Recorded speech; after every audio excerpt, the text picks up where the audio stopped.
Bueno, vamos a empezar con el repaso para la terna. Tun, tun, tun. El tema de hoy va a ser pancreatitis aguda y básicamente va a ser leerlo. Este es el manual de bolsillo del 2020 de medicina interna. Entonces va a ser leerlo e ir como dando datos u opiniones más o menos del tema, así rapidito, va a ser súper expreso. Pancreatitis aguda. ¿Cómo es la patogenia en una pancreatitis aguda? Hay una lesión acinar y del conducto pancreático por toxicidad directa o indirecta. Entonces hay una secreción anómala y activación prematura de las enzimas digestivas con autodigestión e inflamación aguda. ¿Qué significa esto? Bueno, en el páncreas recordémonos que las enzimas que se sintetizan no van a dañar al páncreas en sí, sino que salen para poder favorecer la digestión de los alimentos. Sin embargo, en este caso, estas enzimas se van a activar en el páncreas y van a crear una autodigestión. Entonces va a haber una lesión en el páncreas que va a generar una inflamación aguda y la respuesta a esta inflamación aguda será el dolor. Etiologías puede haber bueno, hay muchísimas causas de pancreatitis.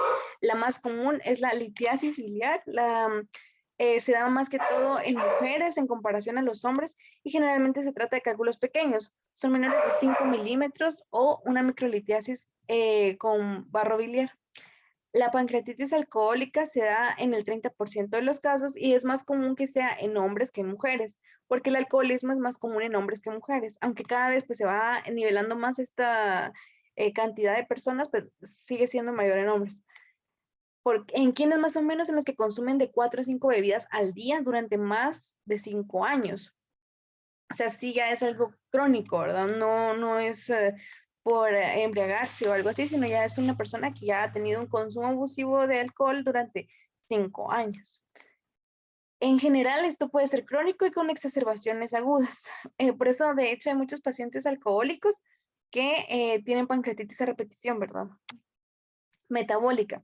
Aquí por la hipertrigliceridemia. Entonces, en este caso se dan el 2 al 5% de los casos. Por eso es importante, pues, aunque no sea tan común, siempre sacarle una química con triglicéridos o perfil lipídico a los pacientes que llegan con clínica de pancreatitis. PRN va para ver si la causa sea algo por una hipertrigliceridemia.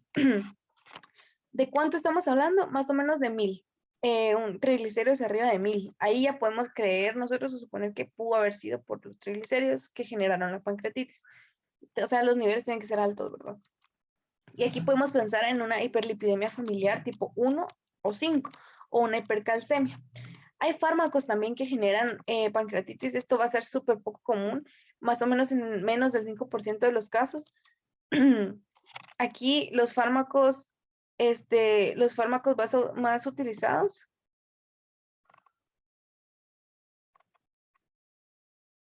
Cinco asa.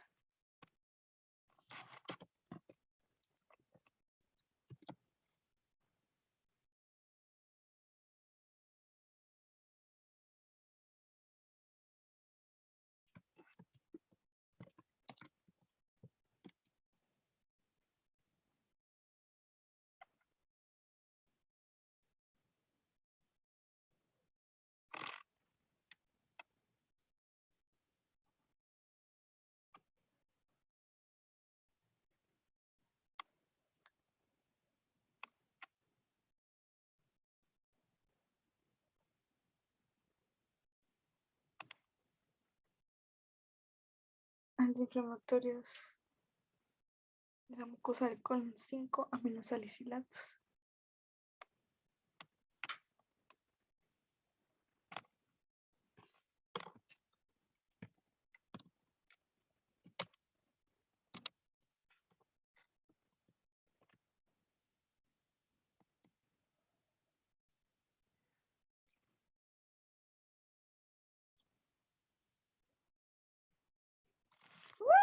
¡Ay!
Como los 5-aminosalicilatos que son antiinflamatorios del colon, yecas, citocinas, dianosinas, dapsona, estrógenos, furo, isoniazida, metronidazol, pentamidina, estatinas, sulfas, tiazidas, tetraciclina y valproato.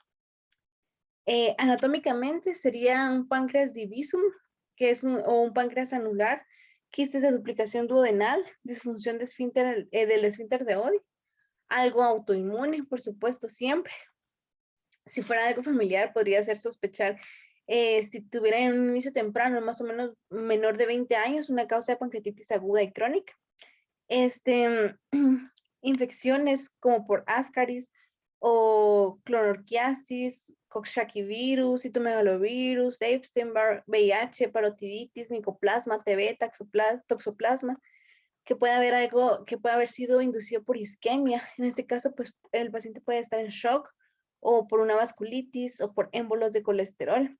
Algo neoplásico, pero local, ¿verdad? O con metástasis locales, como un tumor pancreático, ampular o metástasis, un CCR más habitual o mama, pulmonar, melanoma. Otra causa también probable es un ERCP.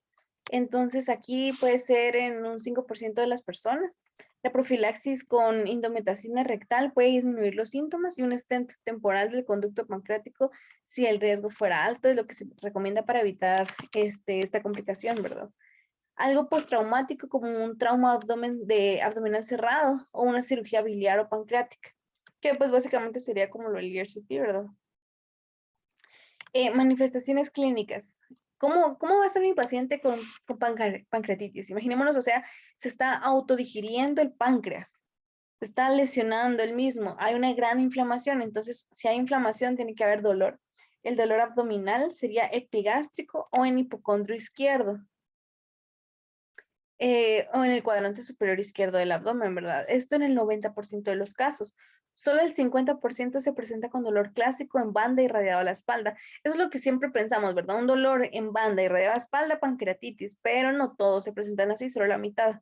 Sin embargo, el 90% tiene dolor epigástrico y en hipocondrio izquierdo.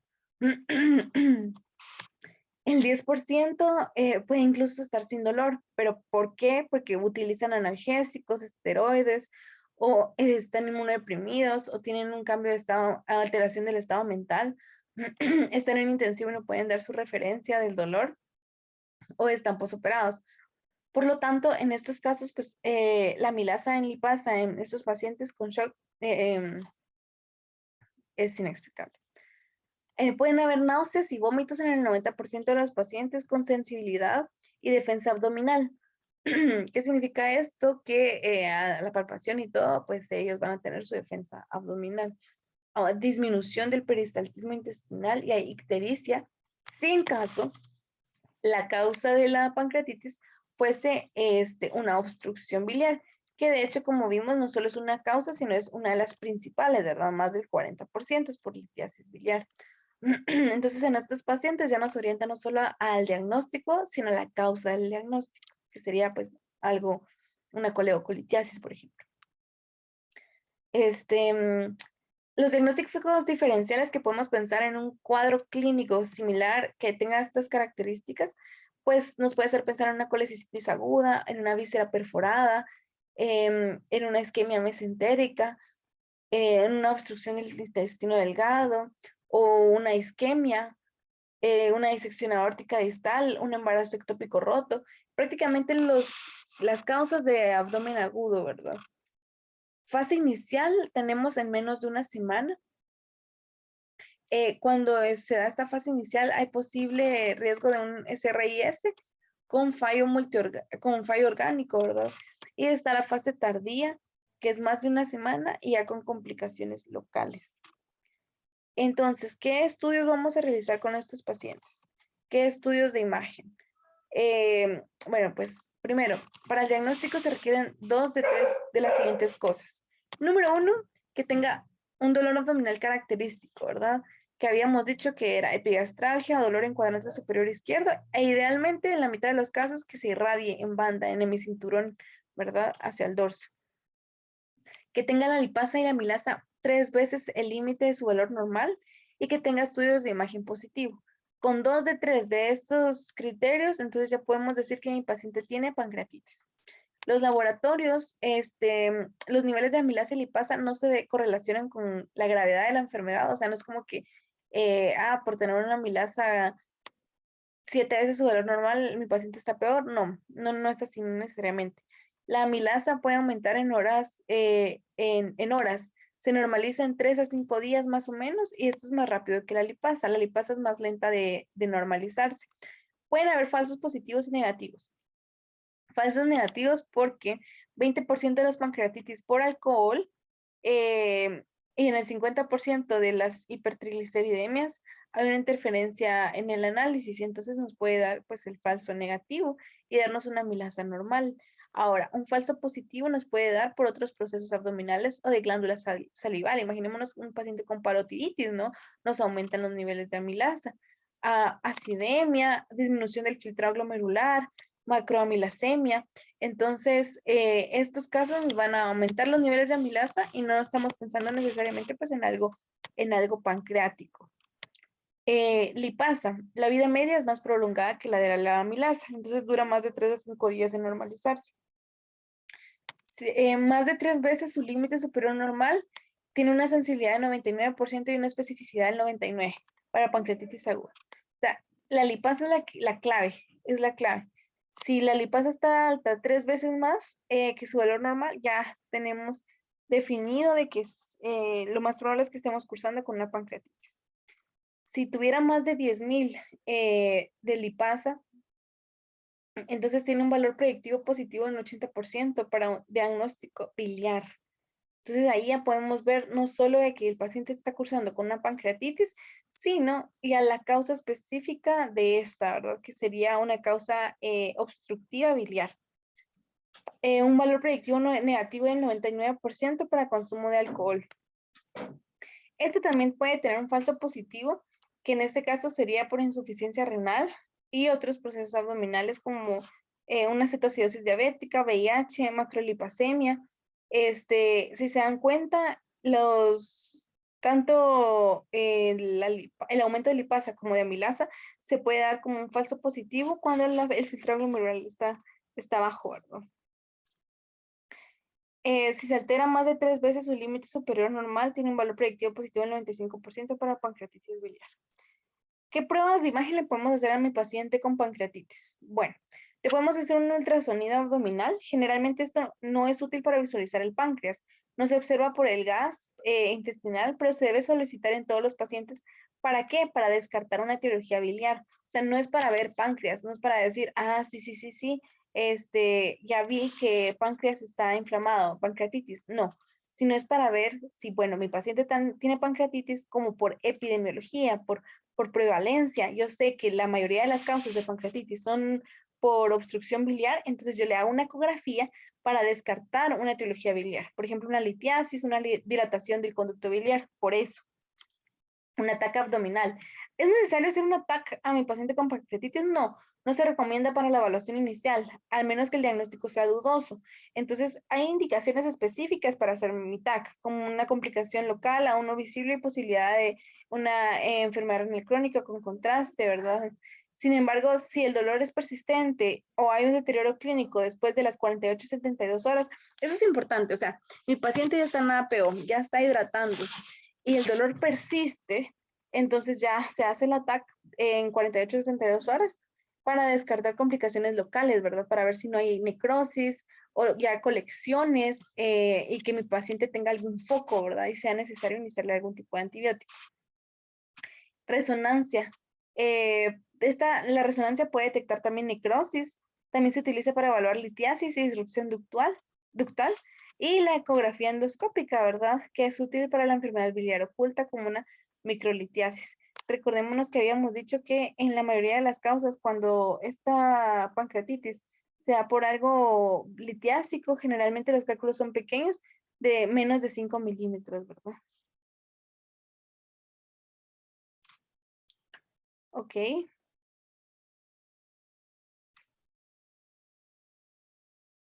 Ok, gravedad.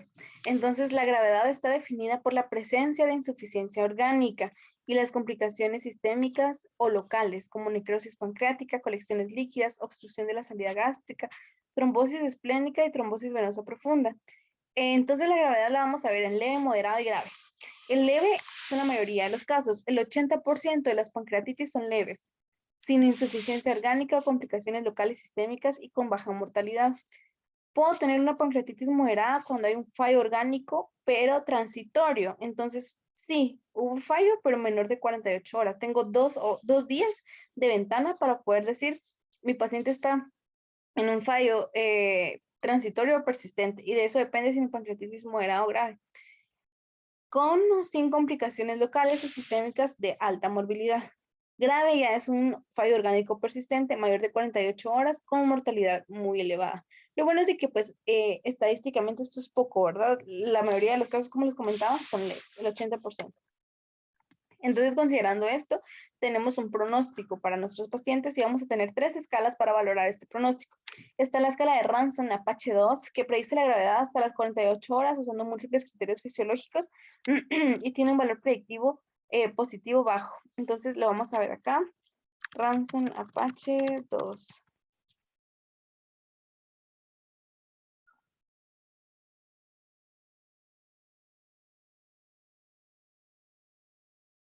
Tenemos el de BISAP, que es un sistema de puntuación simple de 5 puntos, en donde un boom mayor de 25, que el paciente esté alterado con un SRIS o una edad arriba de 60, que haya derrame pleural, se utilizan las primeras 24 horas y una puntuación arriba de 3 predice un aumento de riesgo de insuficiencia orgánica y mortalidad. Entonces, esto nos ayuda a nosotros a predecir si mi paciente puede llegar a ser una pancreatitis moderada, leve, moderada o grave, ¿verdad? Y lo hace antes de las 48 horas, pero solo predice, porque ya lo podemos clasificar ya cuando pasaron estas 48 horas con fallo orgánico transitorio. Tenemos la otra clasificación que es la CTSI y utiliza los hallazgos del ATAC. Entonces, ¿siempre vamos a poder clasificar con esta? No, porque no a todos los pacientes les vamos a hacer TAC. No está indicada hacer un ataque en una pancreatitis, solo porque sí, ¿no? Sino que ya tienen que pasar más o menos 3 a 4 días con los síntomas persistentes a pesar de analgesia, a pesar de hidratación y a pesar de estar en APO, para que yo le investigue con un ataque a mi paciente con pancreatitis. Entonces acá utilicen los hallazgos del ataque de 48 a 72 horas después para buscar colecciones líquidas, necrosis y predecir mortalidad y puede retrasarse con respecto a la clínica.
Entonces vamos a ver los criterios de Ranson, que son para predecir la severidad de la pancreatitis aguda que habíamos visto. Entonces, estos se van a hacer en 2 cortes, al ingreso del paciente y a las 48 horas. ¿Qué es lo que vamos a ver? Si el paciente, al ingreso, si el paciente tiene más de 55 años, si tiene más de 16,000 blancos, si tiene una glucemia arriba de 200, LDH arriba de 350 y una SAT arriba de 250. A las 48 horas vamos a ver el hematocrito, si cayó a más del 10% de lo que venía, si el BUN se incrementó más de 5 miligramos de cilitro a pesar de los líquidos del paciente, si el calcio disminuyó, está a menos de 8, si mi presión de oxígeno está arriba de 60, y hay un déficit de base mayor de 4 y un secuestro de líquidos mayor de 6,000 mililitros. Entonces, que haya 1 a 3 criterios de estos criterios de Ranson representa una pancreatitis leve. En este caso, si la pancreatitis es leve, la mortalidad aumenta de forma significativa. La mortalidad está conservada, se podría decir, ¿verdad? No hay tanto riesgo. Pero con más de 4 criterios, la mortalidad aumenta hasta a un 40% si hubiesen más de 6 criterios. Entonces, importante, ¿verdad?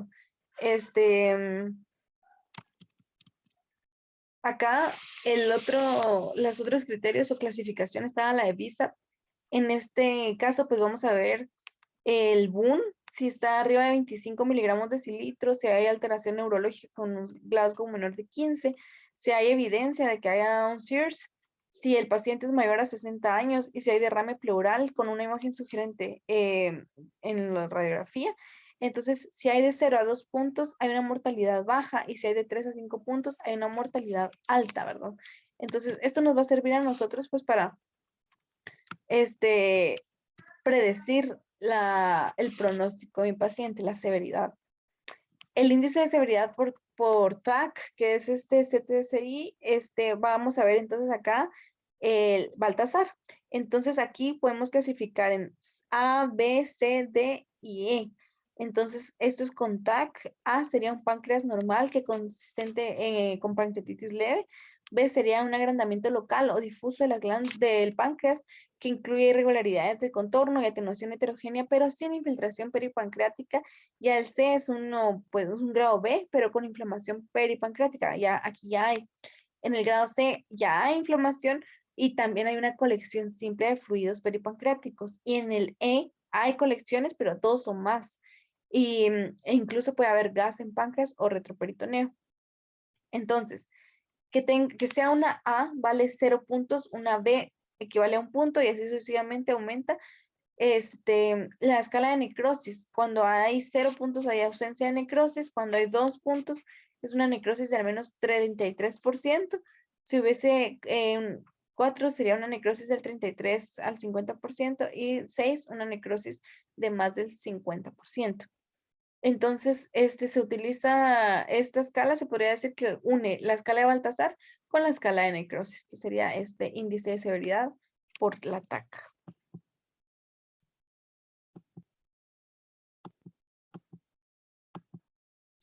Ok, ¿cómo vamos a tratar al paciente con pancreatitis?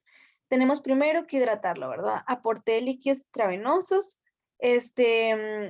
agresivos en más o menos 1 hora, en la primera 24 horas, así en el primer día.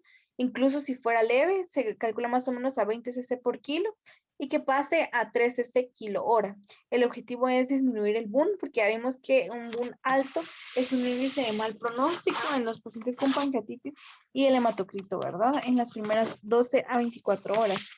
Que haya diuresis y si hay lesión renal puede ser superior a solución salina. Esto nos va a ayudar a disminuir el riesgo de un SRIS y evitar si hay un aumento de calcio. La nutrición. Se sugiere la alimentación enteral temprana, aunque no es superior a la alimentación oral a las 72 horas. Entonces, esto es como bien complicado. Yo siento que es mucho criterio del médico, ¿verdad? Abierto. Lo que sí ya se sabe es que se recomienda que coma pronto el paciente, mientras más rápido mejor. Eso es un buen pronóstico, le va bien. Entonces, ¿a cuándo Aquí, si es leve, se pueden iniciar los alimentos cuando no haya como un hilio paralítico y puede no requerirse la ausencia del dolor. La dieta tiene que ser baja en residuos y baja en grasa, tan segura como la dieta líquida y asociada a hospitalización más breve. Si fuera grave la pancreatitis, entonces está indicada la nutrición enteral temprana en las 48 a 72 horas y se prefiere sobre la NPT porque disminuyen las complicaciones infecciosas, hay insuficiencia orgánica, o sea, se prefiere la nutrición parenteral, ¿verdad? Y hay menos intervenciones quirúrgicas en mortalidad. Mi paciente entonces va a tener su alimentación, va a tener su hidratación, pero ¿por qué llegó el paciente? Llegó por dolor, entonces tiene que tener su analgesia. ¿Qué analgésicos? Los opiáceos intravenosos son la mejor opción. En estos pacientes se recomienda el uso de morfina, entonces hay que monitorizar el estado respiratorio, ajustar la dosis si aumenta o hay un deterioro renal. La pancreatitis biliar, ahí se puede hacer un ERCP urgente en 24 horas más o menos con una esfinterotomía si hay colangitis, sepsis o unas bilis totales arriba de 5. Para la enfermedad leve, o durante la hospitalización inicial para disminuir el riesgo de recurrencia. Se puede posponer la cirugía si hay pancreatitis necrosante hasta mejoría de la inflamación y colecciones del líquido. Hipertrigliceridemia. En este caso, pues, los pacientes pueden estar con insulinas, ¿verdad? Entonces ahí se activa la lipoproteína lipasa y se puede agregarle fibratos o incluso aféresis, ¿verdad? Esto es como tratamiento alternativo. No se recomiendan antibióticos profilácticos en ausencia de complicaciones infecciosas. O sea, no le voy a iniciar antibiótico a mi paciente por pancreatitis porque no es una pancreatitis infecciosa. O sea, no es como que sea por infección, es netamente la inflamación por la respuesta a la autodigestión del páncreas. Entonces, ¿cuándo yo puedo iniciar antibióticos? Si mi paciente cumplió criterios para realizarle un ataque y en el ataque sí se evidencia líquido libre, ¿verdad? Porque ahí ya estábamos pensando en que puede hacer sus colecciones. ¿Qué complicaciones puede tener un paciente con pancreatitis? Hay sistémicas, metabólicas, de colecciones y la necrosis. Entonces, sistémicas puede ser un SDRA, un síndrome compartimental abdominal, una insuficiencia renal, hemorragia digestiva, por un pseudoneurisma, puede ser CID. Metabólicas podría ser hipocalcemia, hiperglucemia, hipertrigliceridemia. Y si hubiesen colecciones líquidas, pues la acumulación del líquido agudo se observa precozmente, no encapsulada. La mayoría se resuelve en más o menos 1 a 2 semanas sin tratamiento. Y si hubiese un pseudoquiste, más o menos 4 semanas después del episodio inicial está encapsulado. No precisa tratamiento si es asintomático, independientemente del tamaño de la localización. Si no da síntomas, no se trata. Si hay síntomas, se puede hacer un endosco o bien valorar un drenaje percutáneo quirúrgico. La necrosis pancreática, entonces acá, pues el tejido pancreático no es viable, entonces se hace una guiada por TAC si se sospecha la infección. Si hubiera una necrosis estéril, si fuese asintomática, se puede tratar de forma expectante sin antibióticos profilácticos, pero si ya estuviese infectada, que es más o menos 5% de todos los casos y 30% de estos 5% son graves y la mortalidad es elevada, entonces ahí se inicia tratamiento con carbapenémicos o con fluoroquinolonas. Si fuese estable, o fluoroquinolonas más metronidazol, me imagino que por los anaeróbicos. Si fuese estable, entonces demorar el drenaje a más de 4 semanas, en 4 semanas para permitir la licuación o la necrosis pancreática encapsulada. Si hay síntomas o es inestable, entonces se hace un drenaje percutáneo y desbridamiento quirúrgico mínimamente invasivo o una necrosectomía endoscópica superior a la necrosectomía abierta. Porque ahorita pues ya no se prefiere nada abierto. Si la pared fibrosa rodeara la necrosis durante más de 4 semanas y se infecta o hay síntomas, hay que hacer un drenaje endoscópico percutáneo y acá sí netamente quirúrgico, ¿verdad? De elección frente a la necrosectomía abierta. Pancreatitis crónica. Entonces aquí hablamos de que mi paciente ya no es agudo, las causas pues pueden ser distintas, entonces vamos a ver patogenia y etiología. A menudo hay ataques agudos recurrentes, infiltrado inflamatorio, fibrosis, pérdida de tejido exócrino, endocrino, insuficiencia pancreática, le puede dar diabetes mellitus, mala absorción de grasas y proteínas, y cuando se pierde el 90% de la función pancreática. O sea, acá ya imagínense, perder el 90% de la función pancreática ya. Aquí está como clave para una mnemotécnica que es TIGAR-O, T de toxinas que puede causarlo el 60 al 80%, se puede dar por alcoholismo, tabaquismo, idiopático, que sea genético, ¿verdad? Por genes afectados como PRSS1, SPINK1, SFTR y STRC, que sea autoinmunitario o que haya una pancreatitis recidivante o una obstrucción. Las manifestaciones pues van a ser dolor epigástrico, náusea, vómitos, con el tiempo puede ser indoloro, signos de insuficiencia exócrina como esteatorrea y pérdida de peso, o insuficiencia endocrina como diabetes mellitus, polidipsia y poliuria, porque acá ya afectó mucho tiempo. Entonces imaginémonos, ya hay problemas, no solo de amilasa y lipasa, sino hay problemas a nivel ya de insulina, ¿verdad? Por eso la polidipsia y poliuria. Los estudios diagnósticos, en este caso se hacen laboratorios en donde el aumento temprano de la amilasa y lipasa pueden ser normales posteriormente. Hay grasa fecal positiva, hay disminución de la elastasa y A1-ATNS. La A1C se considera IgG4 o ANAS y pruebas genéticas si es joven, porque recordemos que las enfermedades autoinmunes siempre son más vistas en personas jóvenes, o si hubiera AF positivo. Si el diagnóstico de la pancreatitis crónica podría medir vitaminas liposolubles basales también. Los estudios de imagen serían con una radiografía TAC, un ERCP, una reso, un endosco, con alta sensibilidad para diagnóstico, puede mostrar estenosis, conductos dilatados, no se dispone ampliamente de pruebas de función pancreática. ¿Qué tratamiento vamos a tener con estos pacientes? Pues acá imaginémonos, estamos diciendo que ya la función pancreática se perdió en un 90% más o menos, o sea, ya no tenemos páncreas, ¿verdad? Si ya no tenemos páncreas, pues el tratamiento sería sustitutivo con enzimas pancreáticas que puede disminuir el dolor al reducir la colecistocinina y un tratamiento sistemático con vitamina D y calcio. El control del dolor sería suspender el tabaco o la ingesta de alcohol, el inicio de analgésicos, pregabalina, endoscopia con eliminación de litiasis o implantar un stent si hubiese una estenosis, un bloqueo de plexo de nervio celíaco o una cirugía, ¿verdad? O sea, ya no es tan fácil de tratar, no es tan fácil el pronóstico, el paciente no es tan bueno. Las complicaciones serían un pseudoquiste, pseudoneurisma, ascitis pancreática o derrame pleural. Con aumento de 13 veces el riesgo de cáncer pancreático. 13 veces aumenta el riesgo de SEA pancreático en estos pacientes. La pancreatitis autoinmunitaria. Acá pues la patogenia puede ser tipo 1, tipo 2. La tipo 1 es una pancreatitis esclerosante linfoplasmocítica con fibrosis densa, con aumenta IgG4 y hay una elevada recidiva. La tipo 2 es una pancreatitis idiopática centroductal con IgG4 mínimas asociadas a él.